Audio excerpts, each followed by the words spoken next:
इस मूवी के स्टार्ट में हम दो साइंटिस्ट रीड रिचर्ड्स और बेन ग्रिम को देखते हैं। इन दोनों की फाइनेंशियल हालत कुछ ठीक नहीं होती। ये दोनों अपने नए साइंस प्रोजेक्ट में हेल्प मांगने के लिए अपने एक और पुराने दोस्त विक्टर वॉन डूम के पास जाते हैं। विक्टर एक बहुत ही सक्सेसफुल साइंटिस्ट है और बहुत ही अमीर है और वॉन डूम नाम की कंपनी का ओनर है। रीड विक्टर को अपने प्रोजेक्ट का प्रपोजल देता है, जिसमें रीड बताता है कि लाखों साल पहले अर्थ के पास स्पेस से कुछ कॉस्मिक क्लाउड गुजरे थे जिनमें बहुत ही ज्यादा एनर्जी थी और शायद अर्थ पर लाइफ भी इन्हीं कॉस्मिक क्लाउड्स की वजह से स्टार्ट हुई होगी। और उसी सेम एनर्जी के कॉस्मिक क्लाउड्स आज से 6 हफ्ते बाद दोबारा से अर्थ के पास से गुजरेंगे। हमें स्पेस में जाकर इन कॉस्मिक क्लाउड्स के सैंपल्स को इकट्ठा करना चाहिए और इन पर स्टडी करके हम बहुत सारी बीमारियों का इलाज कर पाएंगे और इस स्टडी की वजह से ह्यूमन लाइफ का बहुत ही फायदा होगा। और ये काम सिर्फ विक्टर ही कर सकता था, क्योंकि सिर्फ नासा और विक्टर के पास ही स्पेस स्टेशंस हैं। लेकिन नासा पहले से ही इस स्पेस स्टडी के लिए रीड को मना कर चुका था और विक्टर को इस बात का पता था। विक्टर रीड को ऑफर करता है कि इस प्रोजेक्ट में मैं तुम्हारी हेल्प करने को तैयार हूँ, लेकिन इस प्रोजेक्ट के 75% प्रॉफिट्स मैं खुद रखूंगा और सिर्फ 25% ही रीड और बेन को मिलेंगे। रीड ये बात जानता था कि 25% बहुत कम है, लेकिन उसके पास अब और कोई चारा नहीं था, इसलिए वो विक्टर की इस डील पर राजी हो जाता है, क्योंकि वो सोचता है कि इससे ह्यूमन लाइफ का बहुत भला होगा। वहीं पर हमें सूजन स्टॉर्म को दिखाया जाता है। सूजन विक्टर की गर्लफ्रेंड है और इसकी कंपनी में काम भी करती है। तभी हमें पता चलता है कि चारों MIT में एक साथ पढ़ते थे और ये चारों क्लास फेलोज हैं और रीड इनमें सबसे ज्यादा जीनियस है। इसके बाद हमें सूजन और रीड की पुरानी लव स्टोरी देखने को मिलती है। दरअसल सूजन 2 साल पहले रीड की गर्लफ्रेंड थी, लेकिन वो रीड को इसलिए छोड़ देती है क्योंकि रीड इससे ज्यादा साइंस को प्रेफरेंस देता था और सूजन को टाइम नहीं देता था। सूजन बताती है कि इस मिशन में स्पेसशिप का पायलट मेरा भाई जॉनी स्ट्रॉम होगा, क्योंकि अभी मिशन में 6 हफ्ते बाकी थे, इसलिए सब लोग मिलकर इस मिशन की तैयारी में लग जाते हैं। लेकिन पहले ही दिन से जॉनी बेन को तंग करने लग जाता है और उसके साथ मजाक करता है, जो कि बेन को बिल्कुल पसंद नहीं आता। 6 हफ्ते की तैयारी के बाद रीड, बेन, जॉनी, सूजन और विक्टर स्पेस स्टेशन पर चले जाते हैं और बेन अपना स्पेस सूट पहनकर स्पेसशिप से बाहर चला जाता है ताकि वो कॉस्मिक क्लाउड के सैंपल्स इकट्ठे करने के लिए स्पेस स्टेशन से बाहर कुछ प्लांट्स रख सके जो इस कॉस्मिक क्लाउड की एनर्जी को अब्सॉर्ब कर लें। लेकिन जो कॉस्मिक क्लाउड 7 घंटे बाद पहुंचना था, वो किसी मिस कैलकुलेशन की वजह से अब सिर्फ 9 मिनट में पहुंचने वाला था। रीड को जब पता चलता है तो वो विक्टर को बताता है कि हमें इस मिशन को अबॉर्ट करना होगा, लेकिन विक्टर कहता है कि हम जो काम करने आए हैं वो करके ही वापस जाएंगे, चाहे वो क्लाउड कितना ही खतरनाक क्यों ना हो। बेन अभी तक स्पेस स्टेशन से बाहर था। रीड इसे जल्दी से वापस अंदर आने को कहता है, लेकिन तब तक बहुत देर हो जाती है और वो कॉस्मिक क्लाउड बेन से टकरा जाता है। और क्योंकि स्पेस स्टेशन का दरवाजा अभी तक बेन के लिए खुला था, तो वो क्लाउड शिप के अंदर भी घुस जाता है और शिप के अंदर सब लोगों पर इनका असर होता है। इसके बाद सीन 3 दिन बाद के टाइम पर शिफ्ट होता है। सब लोग वापस अर्थ पर जिंदा हैं और बिल्कुल हेल्दी हैं। विक्टर की अपनी कंपनी के इन्वेस्टर्स के साथ मीटिंग होती है और वो इसे बताते हैं कि वॉन डूम कंपनी के स्टॉक्स सेल नहीं हो रहे और अगर 1 हफ्ते तक कंपनी की कंडीशन पहले जैसी ना हुई तो हम तुम्हारी कंपनी से अपना पैसा वापस निकाल लेंगे। इस बात पर विक्टर को बहुत गुस्सा आता है। फिर हम जॉनी स्ट्रॉम को देखते हैं। जॉनी स्कीइंग के लिए जाता है और स्कीइंग करते हुए आहिस्ता आहिस्ता इसकी सारी बॉडी आग में चेंज हो जाती है। अब हमें पता चलता है कि इस कॉस्मिक क्लाउड ने जिसको टच किया था, इसने सबको कोई ना कोई सुपर पावर्स दी हैं। सूजन और रीड खाना खा रहे होते हैं तो सूजन वहां बैठी गायब हो जाती है और इसका हाथ एक बोतल को लगता है, लेकिन रीड रबड़ की तरह अपने हाथ को स्ट्रेच करके इस बोतल को पकड़ लेता है। इसका मतलब है कि सूजन के पास गायब होने की सुपर पावर है और रीड के पास खुद को स्ट्रेच करने की पावर है और जॉनी अपनी बॉडी को फायर में चेंज कर सकता है। ये जानने के बाद तीनों बेन के पास जाते हैं लेकिन बेन अपने रूम की दीवार तोड़कर भाग जाता है। बेन की पूरी बॉडी पत्थर की बन चुकी होती है और इसमें बहुत ज्यादा पावर भी आ जाती है। बेन अपनी वाइफ से मिलने के लिए जाता है, लेकिन इसकी वाइफ बेन को पत्थर का बना हुआ देखकर डर जाती है और वहां से भाग जाती है। ये देखकर बेन बहुत परेशान होता है और एक ब्रिज पर जाकर बैठ जाता है। इस ब्रिज पर एक और आदमी सुसाइड करने के लिए आ जाता है, लेकिन वो भी बेन को देखकर डर जाता है और ब्रिज से नीचे रोड पर गिर जाता है। रोड पर एक ट्रक इस आदमी से टकराने वाला था, लेकिन बेन इस ट्रक के आगे आकर इस आदमी को बचा लेता है।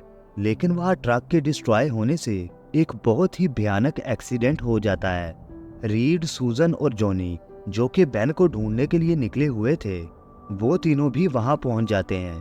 ब्रिज पर एक ब्लास्ट होता है तो सूजन अपने हाथ आगे करती है और वहां एक फोर्स फील्ड जनरेट हो जाती है, जो कि इस सारे ब्लास्ट को अपने अंदर कंटेन कर लेती है। इसका मतलब है कि सूजन के पास इनविजिबल होने के अलावा फोर्स फील्ड क्रिएट करने की एबिलिटी भी है। जॉनी और रीड भी अपनी एबिलिटीज का इस्तेमाल करके इस ब्रिज पर मौजूद सारे लोगों की जान बचा लेते हैं। वहां पर मौजूद सब लोग और मीडिया इन चारों हीरोज को अप्रिशिएट करते हैं और इनके लिए तालियां बजाते हैं। लेकिन वहां बेन की वाइफ भी आ जाती है, जो कि बेन की इस अजीब शक्ल को देखकर अपनी वेडिंग रिंग उतार कर फेंक देती है और वहां से चली जाती है। मीडिया इन हीरोज को फैंटास्टिक फोर का नाम देता है। विक्टर और इसकी कंपनी के इन्वेस्टर्स भी न्यूज़ पर इन चारों को देख लेते हैं और वो इन्वेस्टर्स विक्टर की कंपनी को छोड़ देते हैं।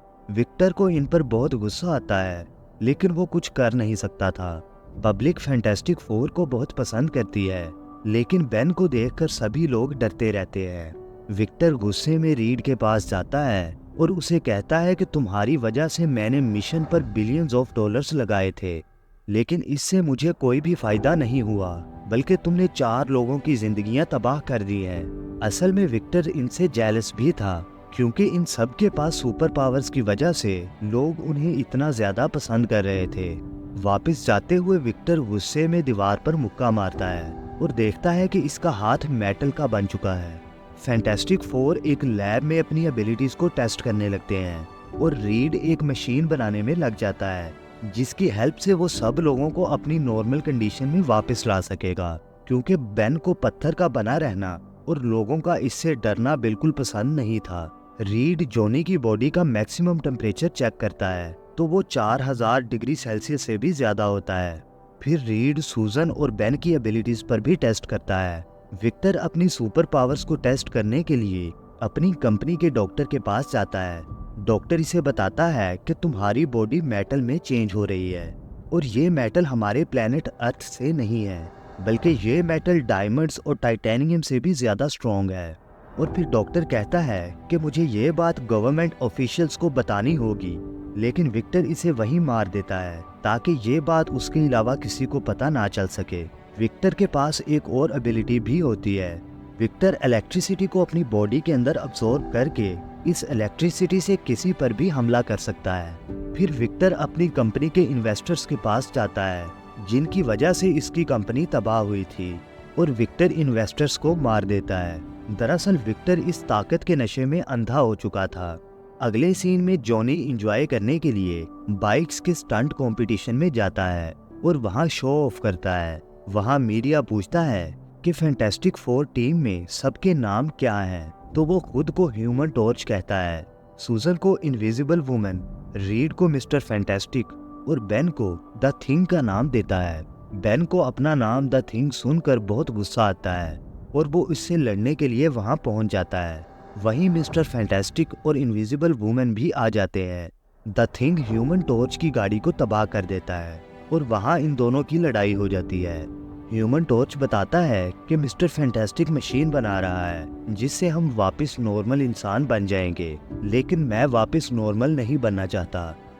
फिर हम विक्टर को देखते हैं। विक्टर रीड से बहुत जेलस भी था और गुस्से में भी था, क्योंकि सूजन वापस अब रीड के साथ थी, तो वो इन सब को मारने का प्लान बनाता है। विक्टर चाहता था कि वो इन चारों को खत्म कर दे ताकि अर्थ पर सिर्फ वही रह जाए जिसके पास सुपर पावर्स हों।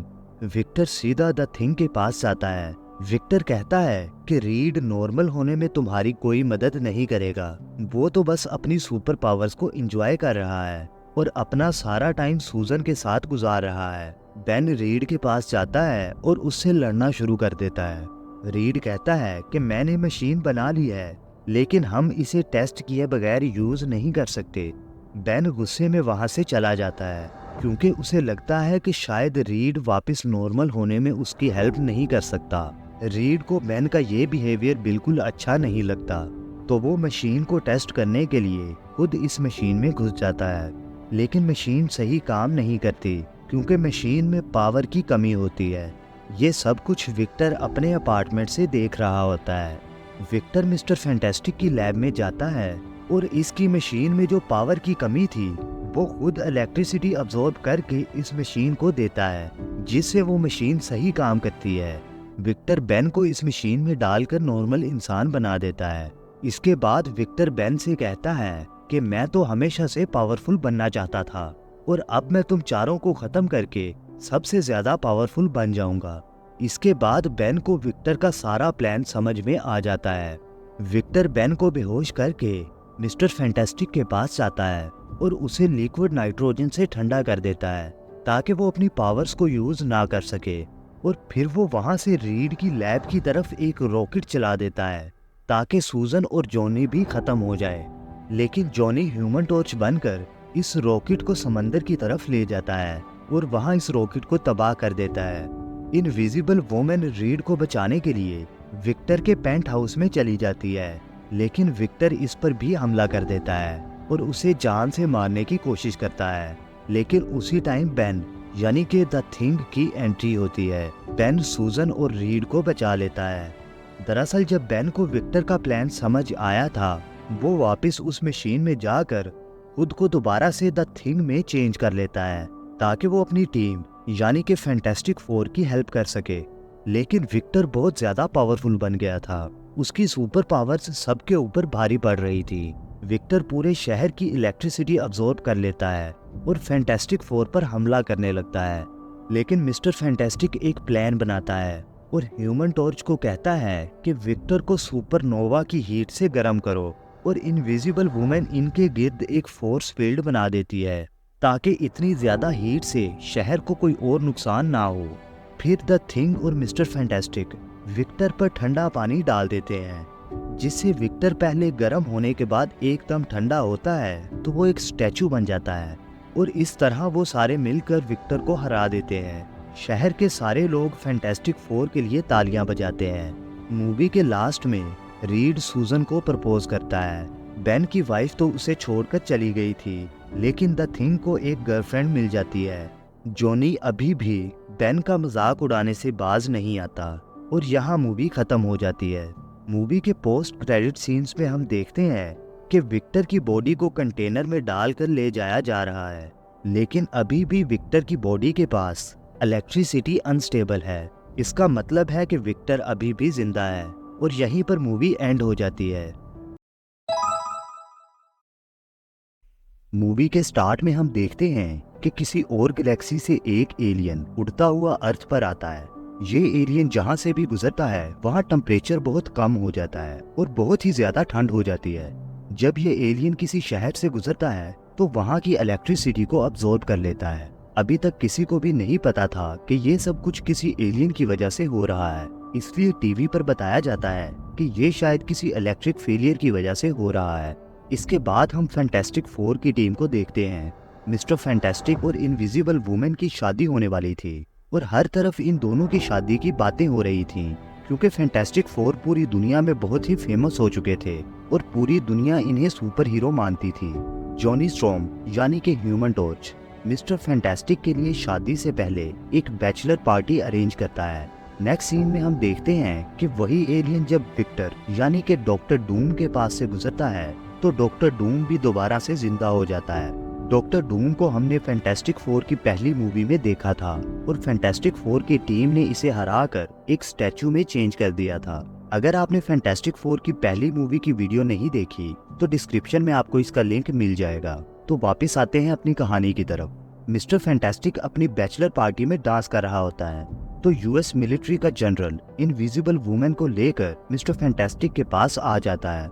जनरल फैंटास्टिक 4 की टीम को बताता है कि कोई बहुत ही तेजी से ट्रैवल करने वाला एलियन अर्थ पर आया हुआ है, और जब से ये एलियन अर्थ पर आया है, जमीन पर मुख्तलिफ जगहों पर बहुत बड़े बड़े गड्ढे बनने शुरू हो गए हैं। ये सब के सब गड्ढे सेम साइज और डायामीटर के हैं। मिस्टर फैंटास्टिक इन्हें कहता है कि हमें एक सेंसर बनाना चाहिए जिससे हमें इस एलियन की एग्जैक्ट लोकेशन का पता चल सके। जनरल कहता है कि ऐसा सेंसर तो तुम ही बना सकते हो, लेकिन मिस्टर फैंटास्टिक सूजन स्टॉर्म यानी कि इनविजिबल वुमेन को खुश करने के लिए जनरल को मना कर देता है और कहता है कि इस सैटरडे को मेरी शादी है, मैं ये सेंसर नहीं बना सकता। जनरल को मिस्टर फैंटास्टिक का मना करना बिल्कुल पसंद नहीं आता, लेकिन सूजन स्टॉर्म बहुत खुश होती है क्योंकि पहली दफा मिस्टर फैंटास्टिक ने साइंस पर इसे प्रेफरेंस दी थी। लेकिन फिर भी मिस्टर फैंटास्टिक अपनी होने वाली वाइफ से छुपकर चोरी चोरी इस सेंसर को बनाना शुरू कर देता है, और इन दोनों की शादी के दिन वो सेंसर बनकर रेडी हो जाता है। अब मिस्टर फैंटास्टिक को इस एलियन की लोकेशन अपने मोबाइल फोन पर शो हो रही होती है, और वो एलियन उसी जगह आ रहा होता है जहां इन दोनों की शादी हो रही थी। इनकी शादी की जगह पर इस एलियन की वजह से एक हेलीकॉप्टर क्रैश हो जाता है। मिस्टर फैंटास्टिक ह्यूमन टॉर्च को इस एलियन का पीछा करने का कहता है। दरअसल इस एलियन को भी पता चल चुका था कि ह्यूमंस ने मेरी लोकेशन का पता लगाने के लिए एक सेंसर बना लिया है, और वो इस सेंसर को डिस्ट्रॉय करने के लिए आया था। ह्यूमन टॉर्च इसका पीछा करता है, लेकिन वो सिल्वर कलर का एलियन इसको गले से पकड़कर स्पेस में ले जाता है और वहां जाकर छोड़ देता है, और ह्यूमन टॉर्च वापस से जमीन पर आकर गिर जाता है। फैंटास्टिक 4 की टीम जनरल से सारी सिचुएशन को डिस्कस करती है, और वो सब मिलकर इस एलियन को सिल्वर सर्फर का नाम देते हैं। जब से सिल्वर सर्फर ने ह्यूमन टॉर्च को टच किया था, तब से ह्यूमन टॉर्च की तबीयत ठीक नहीं थी। ह्यूमन टॉर्च इनविजिबल वुमन को टच करता है तो इन दोनों की सुपर पावर्स एक दूसरे के साथ एक्सचेंज हो जाती हैं। जॉनी स्टॉर्म में इनविजिबल होने की पावर आ जाती है, और सूजन स्टॉर्म की बॉडी पर ह्यूमन टॉर्च की तरह आग लग जाती है। जॉनी दोबारा से सूजन को टच करता है तो इन दोनों की एबिलिटीज वापस आ जाती हैं। इसके बाद लैब में काम करते हुए दोबारा से जॉनी द थिंग को टच करता है, और इन दोनों की पावर्स भी एक्सचेंज हो जाती हैं। इसके बाद सीन शिफ्ट होता है तो हम डॉक्टर डूम को देखते हैं। वो भी कैद से आजाद होने के बाद सिल्वर सर्फर को ट्रेस कर रहा था। डॉक्टर डूम सिल्वर सर्फर को ढूंढ लेता है और उसे कहता है कि हमें मिलकर काम करना चाहिए, लेकिन सिल्वर सर्फर उसकी बात का कोई भी जवाब दिए बगैर वहां से जाने लगता है। तो डॉक्टर डूम गुस्से में आकर इसे बिजली का एक झटका देने की कोशिश करता है। सिल्वर सर्फर वापस मुड़कर इस पर अपनी कॉस्मिक एनर्जी से अटैक करता है और वहां से चला जाता है। लेकिन इस अटैक से डॉक्टर डूम को फायदा होता है, क्योंकि इसकी बॉडी फिर से हील हो जाती है और वो दोबारा से ह्यूमंस जैसा दिखने लगता है।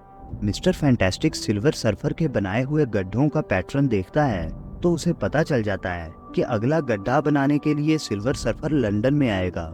मिस्टर फैंटास्टिक को ये भी पता चल जाता है कि सिल्वर सर्फर जहाँ भी जाता है वो प्लेनेट 8 दिन में डिस्ट्रॉय हो जाता है, और इस दफा वो अर्थ को तबाह करने के लिए आया है। फैंटास्टिक 4 और यूएस आर्मी सिल्वर सर्फर को पकड़ने के लिए लंदन आ जाते हैं, और लंदन आई के सामने दरिया में एक बहुत बड़ा गड्ढा बनने लगता है। वहां लंदन आई का व्हील टूट जाता है। फैंटास्टिक 4 वहां लोगों को बचाने में लग जाते हैं, और सिल्वर सर्फर वहां से अपना काम पूरा करके भागने में कामयाब हो जाता है। जनरल फैंटास्टिक 4 से कहता है कि सिल्वर सर्फर तुम्हारी गलती की वजह से भागा है, ये काम तुम अकेले नहीं कर सकते, इसलिए मैंने विक्टर को हमारी हेल्प करने के लिए बुलाया है, और अब तुम सबको मिलकर काम करना होगा। फैंटास्टिक 4 विक्टर को एक विलन समझते थे, लेकिन विक्टर इन्हें यकीन दिलाता है कि वो सिल्वर सर्फर को पकड़ने में इनकी हेल्प करना चाहता है, और जनरल भी यही चाहता था कि ये सब सुपर ह्यूमंस मिलकर काम करें और अर्थ को डिस्ट्रॉय होने से बचा लें। विक्टर कहता है कि मैं सिल्वर सर्फर से पहले भी लड़ चुका हूँ, और फिर वो सबको अपनी वीडियो दिखाता है और बताता है कि सिल्वर सर्फर बहुत ज्यादा पावरफुल है और इसकी एनर्जी का सोर्स इसका सर्फ बोर्ड है। अगर हमने इसे इसके बोर्ड से अलग कर दिया तो सिल्वर सर्फर अपनी पावर्स का यूज नहीं कर सकेगा। विक्टर जानता था कि सिल्वर सर्फर को उसके बोर्ड से अलग करने का काम सिर्फ मिस्टर फैंटास्टिक ही कर सकता है। मिस्टर फैंटास्टिक बहुत सोचने के बाद एक पल्स जनरेटर बनाना शुरू करता है, जिससे एक पल्स निकलेगी और सिल्वर सर्फर और इसके सर्फ बोर्ड को अलग कर देगी। विक्टर मिस्टर फैंटास्टिक का आइडिया चोरी करके अपने लिए एक ऐसी डिवाइस बना लेता है जिससे उस सर्फ बोर्ड को कंट्रोल किया जा सके। एक्चुअली विक्टर का प्लान शुरू से ही फैंटास्टिक फोर को धोखा देने का था। वो सर्फ बोर्ड को हासिल करना चाहता था ताकि वो खुद इतना ज्यादा पावरफुल बन जाए कि कोई भी इसे रोक ना सके। लेकिन फैंटास्टिक फोर और जनरल को इस बात का पता नहीं था। विक्टर जनरल को भी फैंटास्टिक फोर के खिलाफ भड़का देता है। इसके बाद वो सब मिलकर सिल्वर सर्फर को उसके सर्फ बोर्ड से अलग करने का मिशन स्टार्ट कर देते हैं। फैंटास्टिक फोर उस पल्स जनरेटर को सेट करने में लग जाते हैं। इनविजिबल वुमेन अभी पल्स जनरेटर इंस्टॉल कर ही रही होती है और सिल्वर सर्फर उसके पास वहां आ जाता है। सूजन डरते हुए उससे पूछती है कि आखिर तुम प्लैनेट्स को तबाह क्यों करते हो और अब तुम अर्थ को डिस्ट्रॉय करने के लिए क्यों आए हो। सिल्वर सर्फर कहता है कि मेरे पास कोई और ऑप्शन नहीं है और मैं प्लैनेट्स को अपनी मर्जी से तबाह नहीं करता। अभी दोनों बातें ही कर रहे होते हैं कि जनरल मिसाइल्स के साथ उस पर अटैक कर देता है, लेकिन वो मिसाइल्स उसका कुछ भी नहीं बिगाड़ पाते। लेकिन जैसे ही मिस्टर फैंटास्टिक अपना पल्स जनरेटर ऑन करता है तो सिल्वर सर्फर अपने सर्फ बोर्ड से अलग हो जाता है और बिल्कुल ही पावरलेस हो जाता है। तब जनरल आर्मी को भेजकर सिल्वर सर्फर को अरेस्ट कर लेता है। जनरल उसे टॉर्चर करके उसकी जुबान खुलवाने की कोशिश करता है, लेकिन सिल्वर सर्फर उसे कोई भी इंफॉर्मेशन नहीं देता। इनविजिबल वुमेन मौका देखकर जब सिल्वर सर्फर के पास कोई नहीं होता तो इसके पास जाकर इससे पूछती है कि आखिर तुम ऐसा क्यों करते हो। सिल्वर सर्फर बताता है कि मैं अपनी मर्जी से कुछ भी नहीं करता, मैं गैलेक्टस के लिए काम करता हूँ और गैलेक्टस जिंदा रहने के लिए प्लैनेट्स के कोर की एनर्जी को यूज करता है और इस पर रहने वाली ऑर्गेनिक लाइफ की एनर्जी को यूज करता है। अगर मैं गैलेक्टस के लिए काम नहीं करूँगा तो वो मेरा प्लैनेट भी दूसरे प्लैनेट्स की तरह डिस्ट्रॉय कर देगा। मैं तो सिर्फ अपने प्लैनेट और अपनी फैमिली को बचाने के लिए वो सब काम करता हूँ जो गैलेक्टस मुझे ऑर्डर देता है। अब मैंने अर्थ पर अपना काम पूरा कर दिया है और गैलेक्टस कुछ घंटों में आकर अर्थ को डिस्ट्रॉय कर देगा। नेक्स्ट सीन में हमें पता चलता है कि जनरल ने विक्टर के साथ डील की थी कि विक्टर सिल्वर सर्फर को पकड़ने में जनरल की हेल्प करेगा और इसके बदले में जनरल इसके सर्फ बोर्ड पर टेस्ट करने की विक्टर को परमिशन देगा। जनरल विक्टर को सर्फ बोर्ड के पास लेकर जाता है और विक्टर सर्फ बोर्ड को देखते ही जनरल और आर्मी के बहुत सारे लोग जो इस रूम में मौजूद थे सबको मार देता है और अपनी बनाई हुई डिवाइस से सर्फ बोर्ड लेकर वहां से चला जाता है। फैंटास्टिक फोर सिल्वर सर्फर को कस्टडी से निकालकर अपनी स्पेसशिप में बिठाते हैं और विक्टर से इसका सर्फ बोर्ड वापस लेने के लिए चले जाते हैं, क्योंकि गैलेक्टस को सिर्फ सिल्वर सर्फर ही रोक सकता था और इसके लिए इसे अपने सर्फ बोर्ड की जरूरत थी। लेकिन विक्टर उस सर्फ बोर्ड की पावर्स की वजह से इतना ज्यादा पावरफुल हो गया था कि कोई भी इसे रोक नहीं पाता। वो सिल्वर सर्फर को मारने के लिए इस पर एक रोड से अटैक करता है, लेकिन इनविजिबल वुमेन इसके सामने आकर इसे बचा लेती है और खुद घायल हो जाती है। मिस्टर फैंटास्टिक अपने ब्रिलियंट माइंड का यूज करता है और बताता है कि विक्टर के हाथ पर जो डिवाइस है इसी की वजह से वो इस सर्फ बोर्ड से जुड़ा हुआ है। हमें विक्टर को इस बोर्ड से अलग करने के लिए इस डिवाइस को डिस्ट्रॉय करना होगा। जॉनी स्टॉर्म कहता है कि ये काम मुझ पर छोड़ दो और फिर सब लोग अपनी पावर्स ह्यूमन टॉर्च को देने के लिए एक साथ उसे टच करते हैं और चारों की सुपर पावर्स ह्यूमन टॉर्च में आ जाती हैं। ह्यूमन टॉर्च इन चारों सुपर पावर्स को अच्छे से यूज करता है और विक्टर के हाथ पर बंधी हुई डिवाइस को डिस्ट्रॉय कर देता है, जिससे विक्टर उस सर्फ बोर्ड से अलग हो जाता है। सिल्वर सर्फर अपने बोर्ड पर वापस खड़ा होता है और अपनी पावर्स को यूज करके इनविजिबल वुमन के घाव को भर देता है और इसके बाद वो गैलेक्टस के साथ लड़ने के लिए स्पेस में चला जाता है। गैलेक्टस के सामने जाकर सिल्वर सर्फर खुद को सुपर चार्ज करता है और एक न्यूक्लियर बॉम्ब की तरह खुद को उड़ा देता है, जिससे एक बहुत बड़ा धमाका होता है और गैलेक्टस मारा जाता है। सिल्वर सर्फर ने अर्थ को डिस्ट्रॉय होने से बचा लिया था। इसके बाद ह्यूमन टॉर्च सबको उनकी सुपर पावर्स वापस कर देता है। मूवी के लास्ट सीन में हम देखते हैं कि मिस्टर फैंटास्टिक और इनविजिबल वुमेन की शादी, जो हेलीकॉप्टर के क्रैश होने की वजह से रुक गई थी, अब वो दोनों दोबारा से शादी करते हैं। मूवी के मिड क्रेडिट सीन में सिल्वर सर्फर और इसका सर्फ बोर्ड दूर कहीं स्पेस में तैरता हुआ दिखाई देता है और फिर सिल्वर सर्फर अपनी आंखें खोलता है, जिससे पता चलता है कि उस ब्लास्ट के बाद भी सिल्वर सर्फर किसी तरह जिंदा बच गया है। और यहाँ पर मूवी एंड हो जाती है। ये मूवी फैंटास्टिक फोर फ्रेंचाइज की थर्ड मूवी है, लेकिन ये मूवी पहली दोनों मूवीज की स्टोरी को कैरी ऑन नहीं करती, बल्कि ये एक बिल्कुल नई, या हम कह सकते हैं कि फैंटास्टिक फोर की एक अल्टरनेटिव स्टोरी है। इस मूवी को अच्छे से समझने के लिए ये वीडियो एंड तक देखें। इस मूवी के स्टार्ट में हम देखते हैं एक स्कूल टीचर बच्चों से इनके कैरियर के बारे में डिस्कस कर रहा होता है। बच्चे एक एक करके क्लास के सामने बता रहे होते हैं कि वो बड़े होकर क्या बनना चाहते हैं। इनमें से एक स्टूडेंट, जिसका नाम रीड रिचर्ड्स है, वो बताता है कि मैं दुनिया का पहला इंसान बनूंगा जो खुद को एक जगह से दूसरी जगह टेलीपोर्ट करेगा। मैं एक टेलीपोर्ट करने वाली मशीन बना रहा हूँ। रीड के टीचर को इसकी कोई बात समझ में नहीं आती और पूरी क्लास इस पर हंसने लगती है। रीड का एक क्लास फेलो, जिसका नाम बेन ग्रिम था, वो रीड की बातें सुनकर बहुत क्यूरियस होता है। रात को रीड एक गाड़ियों के स्क्रैप यार्ड से एक पावर कन्वर्टर चोरी करने के लिए जाता है। रीड को ये कन्वर्टर अपनी उसी टेलीपोर्टिंग मशीन के लिए चाहिए था। ये स्क्रैप यार्ड बेन की फैमिली का था। बेन रीड को वहां देख लेता है। रीड कहता है कि तुम मुझे पावर कन्वर्टर दे दो और इसके बदले में मैं तुम्हें अपनी टेलीपोर्टिंग मशीन दिखाऊंगा। बेन मान जाता है और वो दोनों रीड के घर गैराज में आकर इस टेलीपोर्ट मशीन को चलाकर देखते हैं। रीड इस मशीन में एक छोटी सी गाड़ी रखकर इसको टेलीपोर्ट कर देता है। वो गाड़ी वहां से गायब हो जाती है और उसकी जगह वहां पर मिट्टी आ जाती है। रीड कहता है कि ये मिट्टी वहीं से आई है जहां पर वो गाड़ी टेलीपोर्ट हुई है। इसके बाद मूवी शिफ्ट होती है और हमें 7 साल बाद का टाइम दिखाया जाता है। रीड और बेन बहुत अच्छे दोस्त बन जाते हैं। स्कूल के साइंस फेयर में रीड और बेन एक टेलीपोर्टर बनाते हैं। इन 7 सालों में रीड ने अपनी मशीन को पहले से बहुत अच्छा कर लिया था। अब वो किसी भी चीज को इस टेलीपोर्टर में डालकर एक जगह से दूसरी जगह भेज भी सकता था और उसे वापस भी ला सकता था। रीड इस टेलीपोर्टर को उस साइंस फेयर में दिखाता है। रीड के टीचर को ये मशीन बिल्कुल पसंद नहीं आती और वो रीड को डिस्क्वालीफाई कर देता है। लेकिन वहाँ एक साइंटिस्ट, डॉक्टर फ्रैंकलिन स्ट्रॉम, इस मशीन को देख लेता है और रीड से आकर कहता है कि हमारी ऑर्गेनाइजेशन भी इसी प्रोजेक्ट पर काम कर रही है।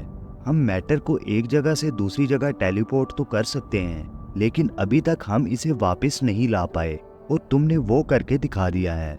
डॉक्टर फ्रैंकलिन की बेटी सूजन स्ट्रॉम कहती है कि ये मैटर जो तुम टेलीपोर्ट कर रहे हो, ये अर्थ पर टेलीपोर्ट नहीं होता, बल्कि एक दूसरी डायमेंशन में जा रहा है। रीड को इस बात का नहीं पता था कि वो मैटर टेलीपोर्ट होकर दूसरी डायमेंशन में जाता है, इसलिए वो दूसरी डायमेंशन का सुनकर हैरान होता है। डॉक्टर फ्रैंकलिन बेन और रीड को अपनी ऑर्गेनाइजेशन बैक्स्टर फाउंडेशन की तरफ से फुल स्कॉलरशिप देता है। बैक्स्टर फाउंडेशन ने जो मशीन बनाई थी, उस प्रोजेक्ट को डॉक्टर फ्रैंकलिन के एक और स्टूडेंट विक्टर वॉन डूम ने स्टार्ट किया था। लेकिन जब विक्टर को पता चला कि वो इस टेलीपोर्ट मशीन को यूज करके दूसरी डायमेंशन में भेजा हुआ मैटर वापस नहीं ला सकता, तो इसने अपनी रिसर्च का सारा डाटा जला दिया और बैक्स्टर फाउंडेशन को छोड़ दिया। लेकिन डॉक्टर फ्रैंकलिन को पता था कि विक्टर बहुत ही जीनियस है, इसलिए वो बैक्स्टर फाउंडेशन के एक डायरेक्टर डॉक्टर एलन से कहता है कि मैं चाहता हूं कि विक्टर भी मेरी टीम में मेरे साथ काम करे ताकि हम एक फुली फंक्शनल टेलीपोर्टिंग मशीन बना सकें। डॉक्टर एलन डॉक्टर फ्रैंकलिन को परमिशन दे देता है। डॉक्टर फ्रैंकलिन विक्टर के पास जाकर इसे भी दोबारा अपने साथ काम करने के लिए राजी कर लेता है। इसके बाद रीड, सूजन और विक्टर मिलकर इस प्रोजेक्ट पर काम करना शुरू कर देते हैं। सूजन रीड को बताती है कि अगर तुम्हारी कैलकुलेशंस थोड़ी सी भी गलत हो जाती तो एक ब्लैक होल बन सकता था और ये ब्लैक होल हमारे पूरे प्लेनेट को खा सकता था। नेक्स्ट सीन में हम जॉनी स्ट्रॉम को देखते हैं। जॉनी स्ट्रॉम भी डॉक्टर फ्रैंकलिन का बेटा था। डॉक्टर फ्रैंकलिन ने सूजन को अडॉप्ट किया था और जॉनी इनका सगा बेटा था। जॉनी को साइंस में कोई भी दिलचस्पी नहीं थी, इसे रेसिंग का शौक था। डॉक्टर फ्रैंकलिन कहता है कि तुम्हारी गाड़ी अब तुम्हें नहीं मिलेगी। अगर तुम्हें अपनी गाड़ी वापस चाहिए तो मेरे साथ प्रोजेक्ट में काम करो, और जॉनी भी इसके लिए मान जाता है। जॉनी इस मशीन को बनाने का काम करने लगता है। सूजन ऐसे सूट्स बनाने लगती है जिनको पहनकर नई डायमेंशन में जाना था। रीड और विक्टर इस मशीन के डिज़ाइंस और कैलकुलेशंस पर काम करने लगते हैं और कुछ महीनों की मेहनत के बाद ये सब मिलकर एक फुली फंक्शनल टेलीपोर्टिंग मशीन बना लेते हैं। इस मशीन को टेस्ट करने के लिए डॉक्टर एलन और उसकी टीम को बुलाया जाता है और उनके सामने वो इस मशीन में एक बंदर डालकर इसको नई डायमेंशन में भेजते हैं और थोड़ी देर बाद इस बंदर को वापस भी ले आते हैं। ये एक सक्सेसफुल एक्सपेरिमेंट था। डॉक्टर एलन आकर इन्हें कहता है कि अब हमें नासा से कॉन्टैक्ट करना चाहिए ताकि नासा के लोग दूसरी डायमेंशंस में इंसानों को भेजकर भी टेस्ट कर सकें। विक्टर और रीड खुद जाना चाहते थे, लेकिन डॉक्टर एलन इन्हें मना कर देता है। रात को विक्टर कहता है कि नील आर्मस्ट्रॉन्ग को हर कोई जानता है क्योंकि वो पहला इंसान था जिसने चांद पर कदम रखा था, लेकिन इसका स्पेस शटल किसने बनाया था ये कोई भी नहीं जानता। इसलिए हम अपने काम का क्रेडिट किसी और को नहीं लेने देंगे। वो सब डिसाइड करते हैं कि हमें किसी को बताए बगैर इस मशीन को यूज़ करना चाहिए और फिर हम दूसरी डायमेंशन में जाकर झंडा गाड़ कर वापस आ जाएंगे। रीड बेन को कॉल करके कहता है, हमने इस मशीन को बनाना एक साथ शुरू किया था और अब हम एक साथ ही नई डायमेंशन में जाएंगे। बेन भी वहां आ जाता है। रीड, विक्टर, जॉनी और बेन टेलीपोर्टिंग मशीन में बैठकर नई डायमेंशन में चले जाते हैं। सूजन को काम करते हुए पता चल जाता है तो वो भी इस लैब में आकर इनसे कांटेक्ट करने की कोशिश करने लगती है। इस नई डायमेंशन में जाकर इन्हें ज़मीन में एक ग्रीन कलर की एनर्जी फ्लो करती हुई दिखाई देती है। विक्टर इस एनर्जी के पास जाकर इसे टच करता है तो वो एनर्जी लावा की तरह ज़मीन से बाहर निकलने लगती है। वो सब भागकर अपनी शटल की तरफ जाने लगते हैं, लेकिन विक्टर की बॉडी में वो एनर्जी घुस जाती है जिससे विक्टर वहीं गिर जाता है।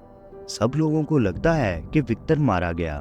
बाकी तीनों शटल में बैठ जाते हैं और सूजन उन्हें वापस लाने के लिए मशीन को ऑन कर देती है, लेकिन वापस आने से पहले ही वो ग्रीन एनर्जी इनकी शटल के अंदर भी घुस जाती है और इन तीनों के साथ साथ वापस आकर सूजन पर भी इसका असर हो जाता है। वो चारों बेहोश हो जाते हैं और यूएस मिलिट्री उन्हें अरेस्ट करके एक सीक्रेट लोकेशन एरिया 57 में ले जाती है और एरिया 57 में इन पर स्टडी करने लगती है। तब हम देख पाते हैं कि उस ग्रीन एनर्जी ने जिस को भी टच किया था उन सबको अलग अलग सुपर पावर्स मिल जाती हैं। रीड के अंदर अपनी बॉडी को स्ट्रेच करने की सुपर पावर आ जाती है। बेन की पूरी बॉडी पत्थर की बन जाती है और वो बहुत ज़्यादा पावरफुल हो जाता है। सूजन के अंदर खुद को इनविजिबल करने की सुपर पावर आ जाती है और जॉनी की पूरी बॉडी आग में चेंज हो जाती है। जब रीड को होश आता है तो वो खुद को उस कैद से आज़ाद करवा लेता है और बेन के पास जाता है। बेन को देखकर रीड इससे वादा करता है कि मैं वापस आकर तुम्हें पहले जैसा बना दूंगा और फिर रीड वहां से भाग जाता है। इसके बाद 1 साल तक यूएस मिलिट्री इनकी ट्रेनिंग करती है। इस 1 साल में डॉक्टर एलन मिलिट्री के साथ मिलकर बेन से बहुत ही खतरनाक मिलिट्री मिशंस करवाता है। डॉक्टर एलन गवर्नमेंट ऑफिशियल्स को बताता है कि इस नई डायमेंशन का नाम हमने प्लैनेट ज़ीरो रखा है, हमें दोबारा उस टेलीपोर्टर को बनाना चाहिए, फिर हम वहां और सोल्जर्स को भेजकर सुपर ह्यूमंस बना लेंगे और हमारी मिलिट्री दुनिया की सबसे पावरफुल मिलिट्री बन जाएगी। डॉक्टर एलन अब जॉनी स्ट्रॉन्ग को भी मिलिट्री मिशंस पर भेजने वाला था, लेकिन डॉक्टर फ्रैंकलिन नहीं चाहता था कि इसके बेटे को US army as a weapon use करे। इसलिए वो सूजन से कहता है, मैं चाहता हूँ कि तुम पहले जैसे नॉर्मल इंसान बन जाओ और अपनी नॉर्मल लाइफ गुजारो, लेकिन ये काम सिर्फ रीड रिचर्ड्स ही कर सकता है।